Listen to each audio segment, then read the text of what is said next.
James Webb space telescope, एक ऐसा modern Marvel जो स्पेस साइंस में एक नया रेवोल्यूशन ला सकता है।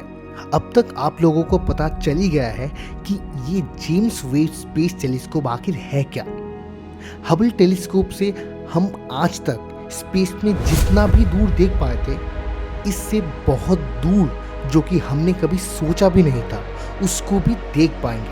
इसका मतलब क्या इस टेलीस्कोप से हम ऐसा कुछ भी देख सकते हैं जिसको हमें देखना नहीं चाहिए था? तो कहीं मत जाइए, ये वीडियो बहुत ही इंटरेस्टिंग होने वाला है। तो मैं हूं देबाशीष, चलिए जान लेते हैं। 1990 में हबल टेलीस्कोप के लॉन्च के बाद से ही स्पेस का ऐसा पिक्चर्स हम लोगों को दिखाया जिससे स्पेस को देखने का हमारा नजरिया ही बदल कर रख दिया, और ऐसे क्वेश्चंस को हमारे सामने रख दिया था जिसको ढूंढने के लिए हम लोगों को और भी पावरफुल टेलीस्कोप का जरूरत था। और वहीं से शुरू हुआ जेम्स वेब टेलीस्कोप का जर्नी, जहां हबल टेलीस्कोप का मिरर का डायमीटर था 2.4 मीटर, लेकिन वही जेम्स वेब टेलीस्कोप का डायमीटर हबल से करीब 3 गुना बड़ा है और बहुत ज़्यादा सेंसिटिव और एडवांस भी। इसी वजह से हबल टेलीस्कोप से भी बहुत ज़्यादा और दूर के वेवलेंथ को डिटेक्ट करके उसका इमेज को भी ले सकता था। लेटेस्ट डेटा के मुताबिक लॉन्च करने के बाद से ये टेलीस्कोप अब तक पृथ्वी से करीब 16,93,044 किलोमीटर दूर जा चुका है। करीब 6,000 किलो का इस टेलीस्कोप को लॉन्च करने के लिए ईएसए यानी यूरोपियन स्पेस एजेंसी का मदद लिया गया था, और लॉन्च होने के सिर्फ 31 मिनट यानी 31 मिनट बाद से ही जेम्स वेब स्पेस टेलीस्कोप अपना लॉन्च व्हीकल से डिटैच हो गया था, और उसके बाद अपना सोलर एरे डिप्लॉय करने से टेलीस्कोप में पावर आया और ये अपना काम करने लगा।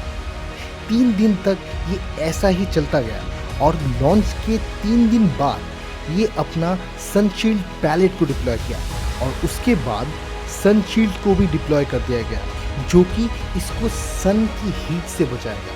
और ऐसे करके जेम्स वेब स्पेस टेलीस्कोप का पूरा डिप्लॉयमेंट का प्रोसेस ऐसे ही चलता गया, और अब तक ये टेलीस्कोप पूरा खुल भी चुका है, और इसका जो प्राइमरी मिरर या इसका मेन मिरर वो भी अब तक खुल चुका है, और ये अपनी लक्ष्य की ओर बढ़ रहा है।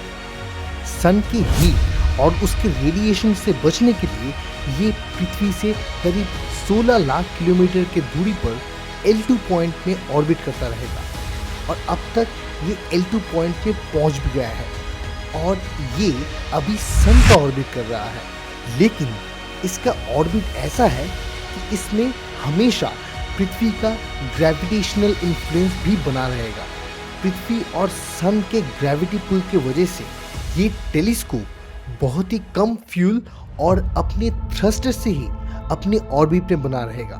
इस टेलीस्कोप को L2 ऑर्बिट में रखने का कारण सिर्फ यही था कि इससे आगे टेलीस्कोप को एस्ट्रॉयड से टकराने का खतरा था, इसलिए इसको इस ऑर्बिट में रखा गया, और पृथ्वी के ग्रेविटेशनल पुल की वजह से ये सन के खतरनाक पार्टिकल से भी बचा रहेगा। इस टेलीस्कोप का लॉन्च किए हुए 2 महीना से भी ज़्यादा वक्त हो चुका है, लेकिन इसको अभी भी करीब 4 महीने से भी ज़्यादा वक्त लगने वाला है सिर्फ हमको पहला इमेज देने में। पहले महीने में ये अपने इंस्ट्रूमेंट को कूल डाउन करेगा और इससे ऑन भी करेगा, लेकिन ये प्रोसेस भी बहुत पेचीदा है। जहाँ पे ये टेलीस्कोप अभी है वो बहुत ही ठंडा जगह है, और टेलीस्कोप के इंस्ट्रूमेंट्स को ऑन रखने के लिए बहुत ही ठंडे जगह की ज़रूरत है। इसके जो साइड सन यानी सूरज की तरफ होगा उसका टेम्परेचर होगा करीब 85 डिग्री सेल्सियस, जिससे आप पानी तक भी गर्म कर सकते हैं, और इसका ऑपोजिट साइड में ही इसका टेम्परेचर हो जाएगा करीब -233 डिग्री सेल्सियस, जिससे आप नाइट्रोजन गैस को भी लिक्विफाई कर सकते हैं, और इसके इंस्ट्रूमेंट को चलाने के लिए इतना ही टेम्परेचर का ज़रूरत है। जेम्स वेब टेलीस्कोप को सन के हीट से बचाने के लिए इसका सनशील्ड को दिया गया है, ताकि ये सनशील्ड इसके मिरर को गर्म होने से रोक सके। तो आपको पता चली गया होगा कि ये सनशील्ड कितना इफेक्टिव है कि टेलीस्कोप के एक साइड और दूसरे साइड में इतना टेम्परेचर डिफरेंस को क्रिएट कर सकता है। और ये सनशील्ड 4 लेयर से बनाया गया है और ये सन की हीट को डिफ्लेक्ट करके इसके मिरर को ठंडा रखता है, जिससे टेलीस्कोप का हर एक इंस्ट्रूमेंट ठीक तरीके से काम कर सके। इस मिशन के दूसरे से लेकर चौथे महीने के बाद इसके मिरर को, या आप कह सकते हैं कि इसके लेंस को, एक ब्राइट स्टार के ऊपर लॉक कर दिया जाएगा, क्योंकि टेलीस्कोप किसी भी प्लैनेट और स्टार्स को ऐसे ही ऑब्जर्व करता है। जेम्स वेब टेलीस्कोप ऐसे ही पहले अपने हर एक इंस्ट्रूमेंट्स और अपने मिरर को अलाइन करेगा और उसके बाद ये सोलर सिस्टम के एस्टेरॉइड्स, कॉमेट्स और प्लैनेट्स को ऑब्जर्व करेगा। और ये सबको ऑब्जर्व करते करते 6th मंथ में या 6वें महीने में ये टेलीस्कोप हमारे ब्रह्मांड का इमेजेस को देना शुरू कर देगा। मिशन के 6 महीने से लेकर ये टेलीस्कोप जो इमेजेस या तस्वीर हम लोगों को देगा, ये हम इमेजिन भी नहीं कर सकते। ये टेलीस्कोप को specially stars, nebulas, black holes को देखने के लिए डेवलप किया गया है। और सबसे खास बात यह है कि जेम्स वेब स्पेस टेलीस्कोप का कैमरा ऑलरेडी ऑन हो चुका है और ये अपना फर्स्ट इमेज भी ले चुका है, जो कि एक स्टार है जिसका नाम है HD 84406, जो कि उर्सा मेजर कॉन्स्टेलेशन में मौजूद है। हबल टेलीस्कोप से भी ये सब इमेजेस को लिया गया था, लेकिन नेबुलास में गैसेस होने की वजह से इसका इमेजेस उतना क्लियर नहीं आता है। लेकिन जेम्स वेब टेलीस्कोप इंफ्रारेड पर काम करता है, जिसकी वजह से ये नेबुलास के अंदर जन्म लेते हुए स्टार्स को भी क्लियरली देख सकता है। लेकिन हबल स्पेस टेलीस्कोप में भी इंफ्रारेड सेंसर है और ये फेड गैलेक्सीज को डिटेक्ट कर सकता है। और हबल की मदद से हमने 13.4 बिलियन लाइट ईयर दूर से आ रहा GN-Z11 गैलेक्सी के लाइट को भी डिटेक्ट किया है, जो कि अभी तक का सबसे दूर के गैलेक्सी माना जा सकता है। तो अगर हबल इतना दूर के गैलेक्सी को देख सकता है, तो हमें जेम्स वेब स्पेस टेलीस्कोप की क्या ज़रूरत था? हम तो इससे भी काम चला सकते थे। इसका सिंपल रीज़न ये है कि बहुत दूर के गैलेक्सीज को डिटेक्ट करने के लिए उतना ही बड़ा टेलीस्कोप चाहिए, और इसके इंफ्रारेड सेंसर के वजह से दूर मौजूद स्टार्स से आ रहा रेडशिफ्ट वेवलेंथ को ये बहुत ही आसानी से डिटेक्ट कर सकता है।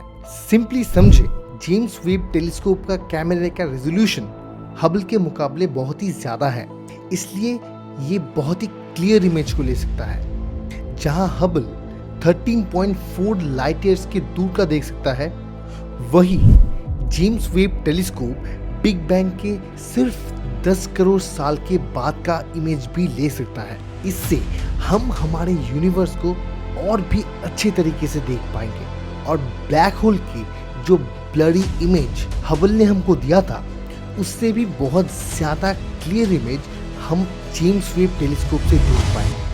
अब तक हम लोगों को ये पता था जेम्स वेब टेलीस्कोप करीब 10 साल तक सर्विस देने वाला है, लेकिन इसमें अभी जो फ्यूल मौजूद है उससे ये करीब 20 साल तक सर्विस दे पाएगा। और इस 20 साल में न जाने हमें ये क्या क्या दिखाने वाला है।